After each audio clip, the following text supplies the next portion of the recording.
So how do you go beyond happiness? For happiness itself seems so elusive and maybe an illusion. Maybe you're just deluding yourself. Are we left to thinking our sad thoughts, singing our sad songs, and feeling our sad ways into temporary flings at happiness? Or is there really a way to go beyond happiness, into joy itself? I'd like to point you to a way, to the way to go beyond happiness that'll fill you and overwhelm you, which will generate life itself. Because while happiness is an emotion that is simply an emotion, joy is an emotion that communicates life. It's an aliveness. It's a dynamic model of reality. But let me close with a thought experiment. Who do you think has the kind of happiness you want, that you wish for, you work for? Who do you think has the kind of happiness which is undefeated, undiluted, unimaginable, unlimited? Perhaps no one. You're saying that's an out-of-this-world kind of happiness. No one has that kind of happiness. Actually, you're right. Perhaps there is one. There is one who has that kind of happiness. Undefeated, undiluted, unlimited, unimaginable, imaginable. You have to go beyond humanness to go beyond happiness. You're saying, I can't go beyond humanness. Perhaps beyond humanness can come to me, and that's really what you've identified as a problem of access.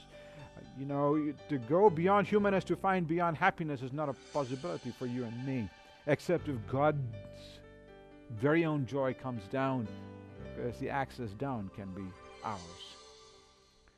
What if God came down? What if God came down and offered you joy? What if God came down and simply gave you joy? Would you receive it? Consider these words. These are the words of God Jesus, who says to you, I have spoken to you so that my joy may be in you. My joy may be in you, and your joy may be full. The words I've spoken to you, so my joy may be in you, and your joy may be full. Listen to the offer there and the gift there. My joy in you. That's a quality. God's very joy is not simply better than happiness. It's the best of happiness, the best kind of joy, the bestest of it all. He's saying, my joy can be in you. You don't have to pursue your own versions of happiness, because God's joy can be inside you. That means you cannot create your own joy. That means you don't have it inside you natively. You've got to receive Him. For God's joy can only be gotten when you receive God into your life. Some time ago in Hong Kong, I met a beautiful lady, a world-class jeweler whose name is found all over the internet. But the previous night, she was talking to a friend of mine, and they went beyond business to personal issues, and my friend said, would you have some time to visit with her? That afternoon at 2:30, I went up to the top floor of this fine hotel. It costs about $10,000 a night. She rents it for 100 nights each time to sell her beautiful jewelry to the rich people in the region. When I walked in, a phalanx of security found me there. They let me into her presence, and then she began to talk for about 30 minutes. She talked about how her husband and she invested during the Asian economic crisis, and they lost a lot of money. And how since then they've become divorced, and it was a nasty divorce.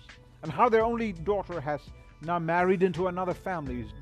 She will not continue the jewelry making business. And she told me how her younger brother had come down with a coma 5 months prior and is not waking up. And then just a couple of weeks prior, her younger sister had come down with lung cancer. And she pushed her way to me and she said, now, Professor, why is all this happening to me? And I said to her, I don't know why all this is happening to you, but one thing I know. I said, God has been going after you. And she said, yes, that's right. God has been going after me. I said to her, would you be willing to receive his gift of life, of joy, into your life in the middle of all this unhappiness?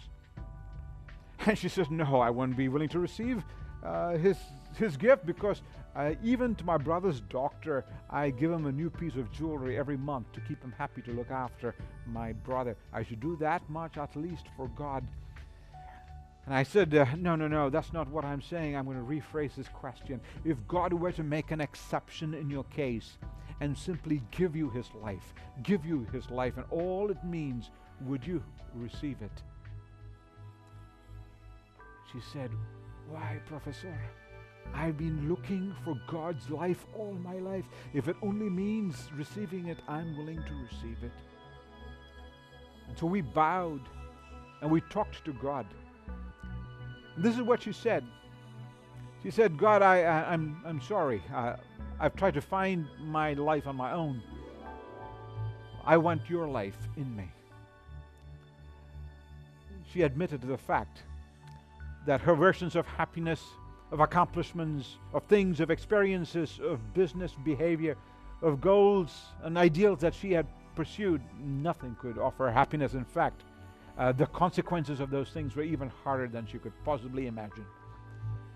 But she was willing to receive the fact that the Lord Jesus took the consequences of her decisions on him and took her place, paying the penalty of her sin, and rose again in order to guarantee joy into her life.